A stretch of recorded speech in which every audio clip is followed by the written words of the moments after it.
Yesterday there was sun and there was rain, beauty in the mundane. And as the light startled our eyes, we let go of disguise.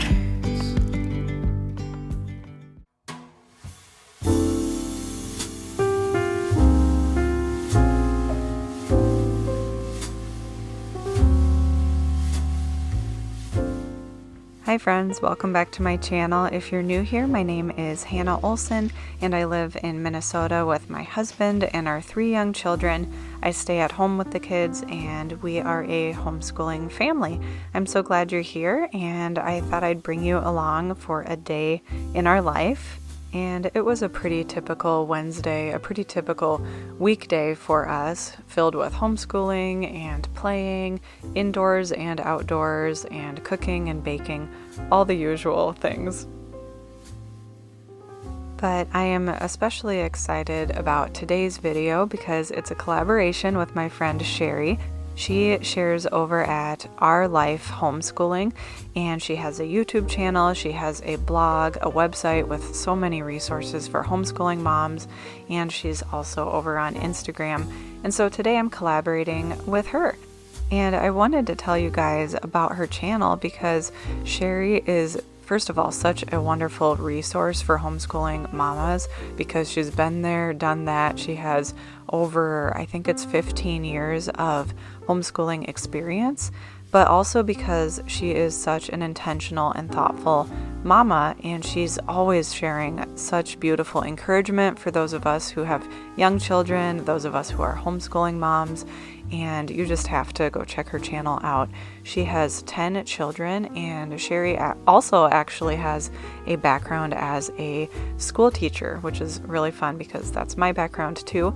And I just love everything that she shares. So definitely check out her video today for our collaboration and let her know in her comments section that I sent you. So I like to get up before the children whenever I possibly can. And then the first child up is usually Svea, our almost 2-year-old.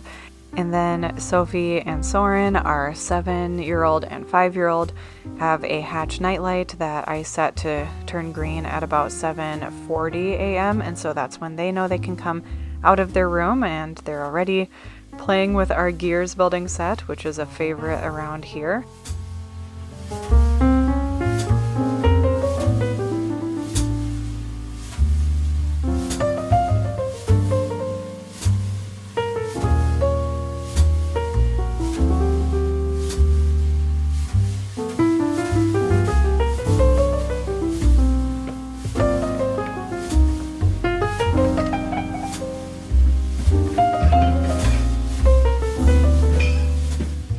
So lately I've really been enjoying making sourdough bagels.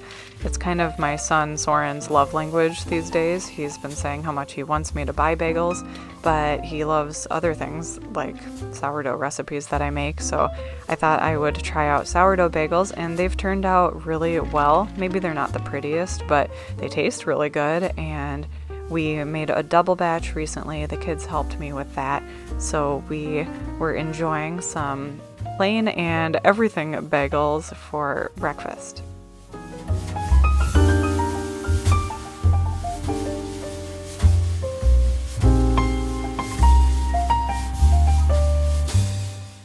I like to do our morning basket pretty much at the breakfast table whenever I can. It doesn't happen every day, but when the kids are chewing, when their mouths are busy, and we're all seated together anyway, that makes a really great time for us to go over things like scripture memory, go over other books. This one is about the Iroquois Native Americans, and Sophie's been really interested in this book lately. She's even been reading it on her own time and copying out of it, and so I used our morning basket time to kind of do a history and social studies lesson as well.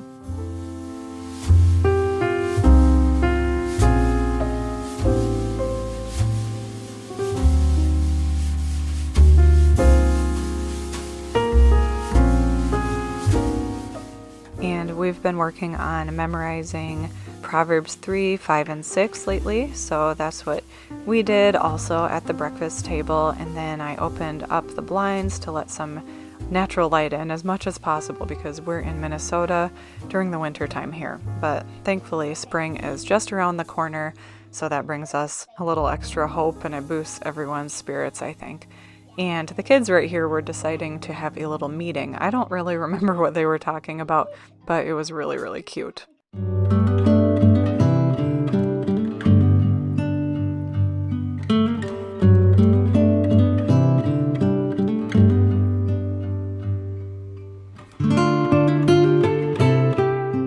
So while they were having their little meeting and chatting about whatever imaginary play ideas they had, I decided to pull out all of our homeschooling stuff, just like I do every day.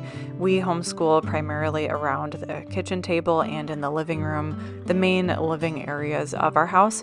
So I don't have a dedicated homeschool room, and I also do like to tuck away our homeschool stuff as much as I can. I just have several main bins, and this is a rental house that we're currently living in just till the end of May, and so I just have the bins on the floor.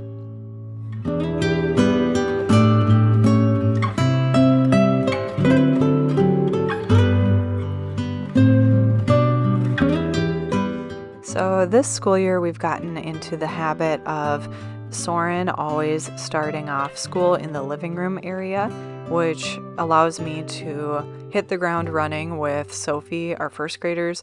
Direct instruction time. I start with her with math at the kitchen table right away. And so then Soren is starting his pre-K independent work time in the living room. Here I'm just going through his Explode the Code, which is a phonics workbook, and I star a couple pages that I know he can do independently, as well as his pre-K preschool handwriting book here. I star a page or two that I know he can do independently. But then, of course, I still sit down briefly and I meet with him before he begins his independent work so he knows what his job is and which pages I want him to do, even though I do put a star at the top. I just explain his little mission to him there, and then he's all set for his independent work time. Once Soren is all set, then I dive into math instruction time with Sophie. I work with her on her Christian light math, which we've really been enjoying, and I actually have a recent homeschool update for first grade up on my channel if you're interested in hearing all about how first grade's been going for Sophie and how our curriculum choices have turned out. And then once Sophie does math and reading/writing with me, Soren has finished his independent work by then, and he and Svea get to do some playtime in the living room usually. And then I bring him either to the couch or to the kitchen table, and he works on his mathematical reasoning workbook, which we all really enjoy.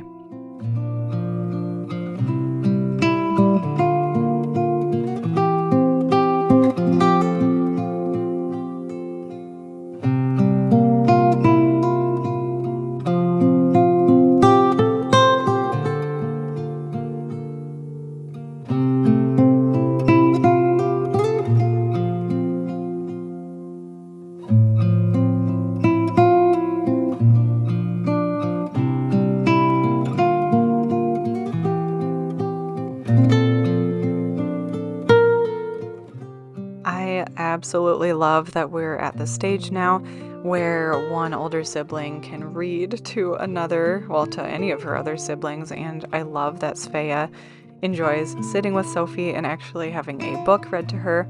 They were sitting over on that reading chair in the living room, which allowed me to continue working with Soren, which was really great. Everyone was getting learning in. All three kids were getting learning in.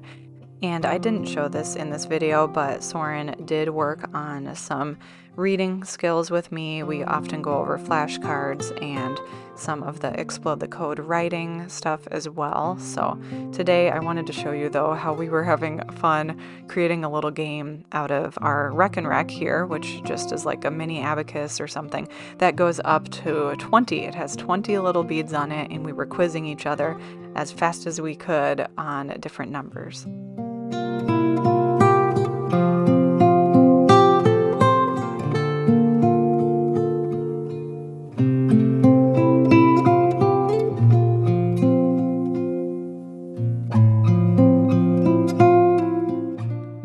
a little bit of time left before lunch and after school time in this morning, so we decided to get out all of the Play-Doh and have a whole Play-Doh party. And I'm not concerning myself with colors being mixed at this point. And Svea has been teething lately, so she wasn't in the best mood, and it really calmed her down to just play with the Play-Doh. So that was fun for the kids.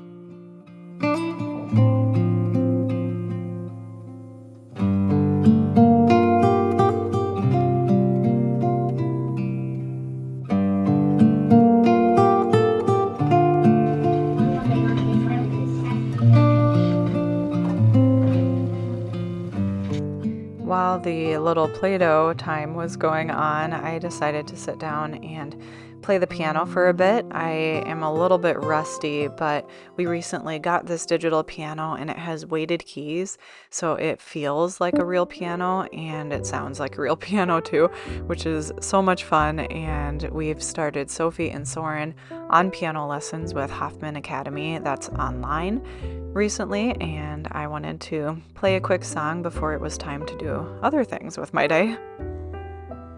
The rental house that we are currently living in had a cat living here before us. I know because I've been sneezing so much, especially when we first moved here, and I've found cat hair. You know how that goes. And so I actually invested in this Pacogen cat spray after trying to figure out what would help me. And you can spray this around pets, which we don't have really.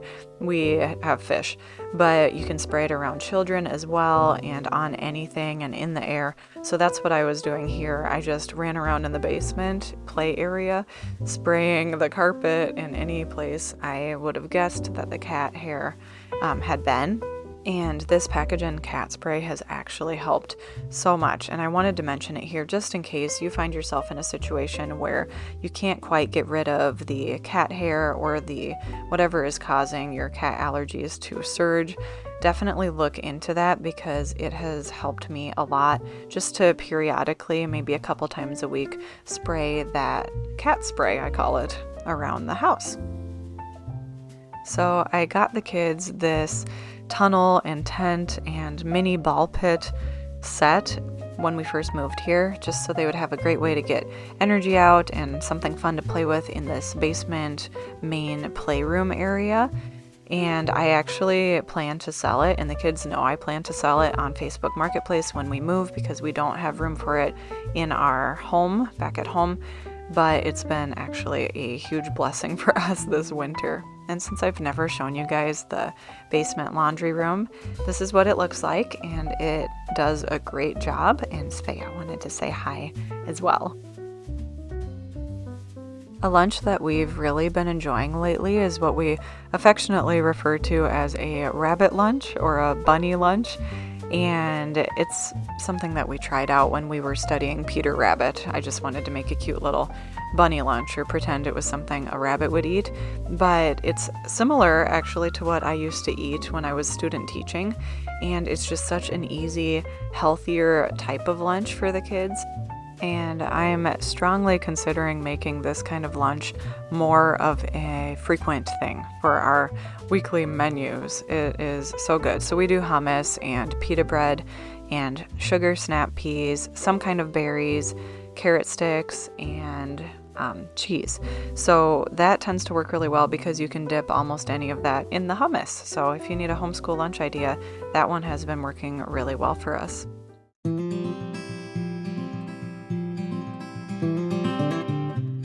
I've been recently listening more to the Andrew Huberman podcast, if you've heard of that, and he often has really interesting guests on his podcast to talk about health and our bodies, and I was recently struck by what I learned in that podcast, how important it is to get sunlight, even on a cloudy day, just to have the infrared rays of the sun hitting your body for even 15 minutes. They said 15 minutes can be really effective for helping the mitochondria in your cells.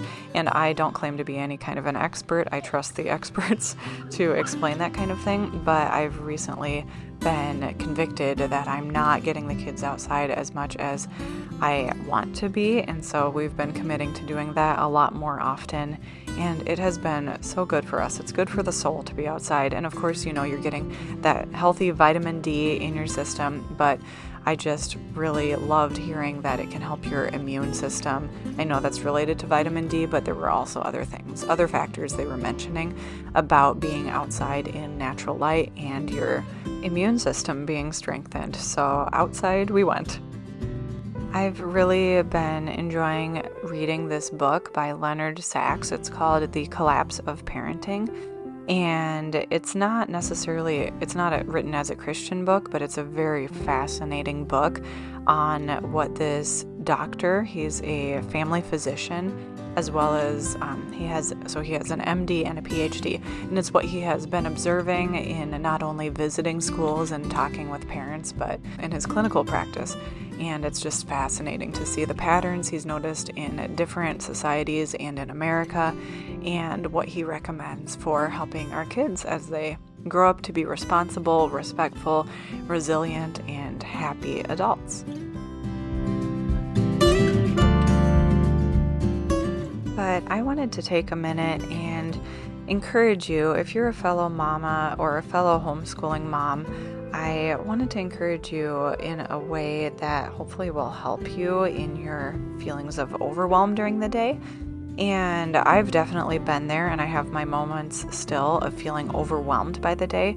But something that has really helped me, not only when it comes to productivity, but those feelings of overwhelm in my day, is having anchors in my day. So anchors in your day are predictable times, or you could say windows of time in your day when you and your family members know exactly what to expect. So these anchors direct the flow of your day. They are not a rigid hour by hour schedule. It's not dictated, like written down hour by hour what you have to do, because as you know, of course, life with little kids means things are often shifting or random incidents happen, and you don't want to set yourself up for failure and then therefore feeling discouraged when your hour by hour schedule doesn't go perfectly according to plan. But these anchors give you structure and direction in your day. They are predictable for your children, which brings your kids a sense of comfort. And then anchors in your day still allow you to be flexible. So I wanted to share with you what some anchors in my family's day look like, and they might need to look different in your family. They might already be there in your family and be totally different. But in case you feel like you don't have the needed structure that will help you feel more calm and more at peace and less overwhelmed and being swung to and fro by the chaos of life with little kids, I wanted to share with you what our anchors are in our day as I make supper here. I'm making lasagna stuffed zucchini boats, by the way, but I wanted to share with you what our anchors are. First of all, our kids get up at the same time each day, so that hatch nightlight I mentioned earlier for Sophie and Soren's shared bedroom, I have it set to turn green at about 7:30 every day, and that signals to them that it's time to start their day. It's okay to come out of their room. Of course, they can always leave the room for going to the bathroom or emergencies and stuff. It's not like we lock the door, but it is a firm guideline. I would say it is a rule in our house that we're not running around the living room and starting our day at whatever time we want. They are welcome to wake up in the morning when it's light outside and read or play quietly in their room, but they come out of their room at the same time each day, which gives a lot of stability and structure to the start of our day. Second, we try to start homeschool around the same time each day. Of course, one of the blessings of homeschooling is the flexibility that we have, but I really like to start our homeschooling day around 9 o'clock or 9:30, but 9 o'clock if at all possible. And I suppose if you count that morning basket time, that is usually earlier when we're all sitting around the breakfast table. But I love that rhythm and that predictability that comes from starting school at the same time. I think it really adds some reassurance to the kids' day too, and they feel comforted by knowing that we start school at the same time every day. It gives them a good structure.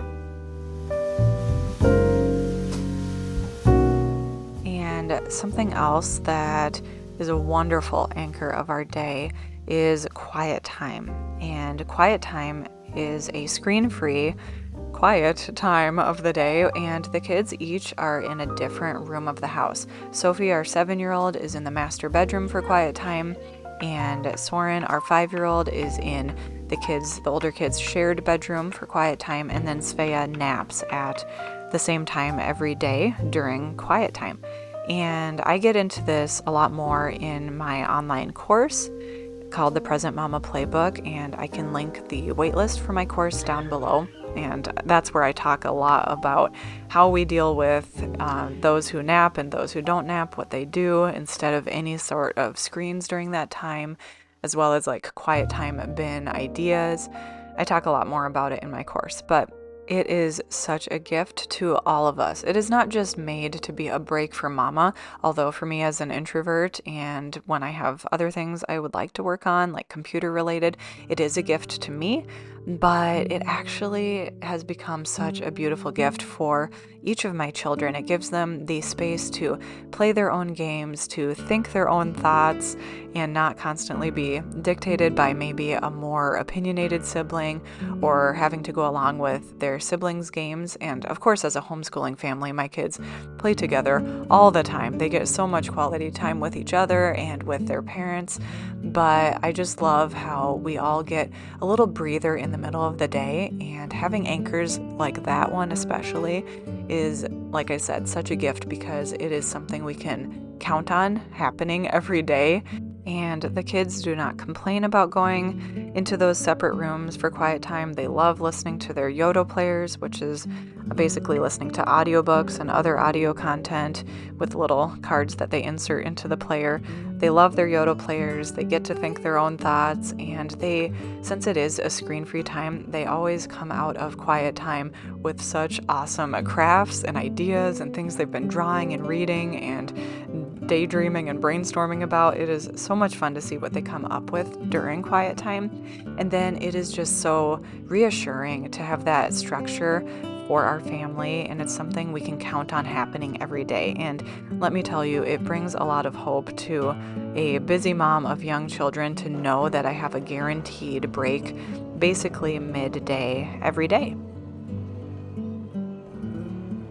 So if you don't already do a quiet time every day, a screen-free quiet time every day, I highly recommend it. I think that implementing that as an anchor in your day can be really life-giving. And so those are the main anchors of my day, of our day as a family. And of course, our kids go to bed at pretty much the same time every night as well, but I wanted to mention those. So I really recommend looking into anchors in general of your day, maybe taking a second to map out what you would like as anchors in your family's day, because they are a wonderful, predictable thing that helps you feel less chaotic. Your day will feel a little less overwhelming, and they're also super beneficial for children because they do thrive on some structure and predictability. And I think that implementing some good, predictable anchors in your everyday life, especially as a homeschooling mom, will soon help everyone feel a lot less frazzled. I also have a free webinar I will link down below. It has my 4 secrets for productivity for moms of young children. I know that's a long title, but that's what it is, and I hope it helps you out if you check that out. And again, there's also a waitlist that you can join for my course, The Present Mama Playbook. We decided to read a book on the couch before bed, and it was reading is always such a peaceful ending to our day. And we read When the Wind Stops, which was one of my favorite books as a child. It has beautiful illustrations too.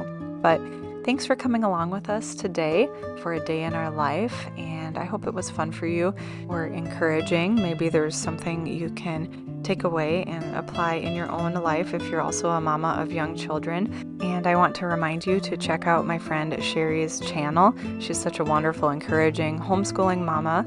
And if you're over here from her channel, thank you so much for stopping by. And I would love it if you'd hit that subscribe button and choose to stick around. Hope you're having a wonderful day, guys, and I'll see you in my next one.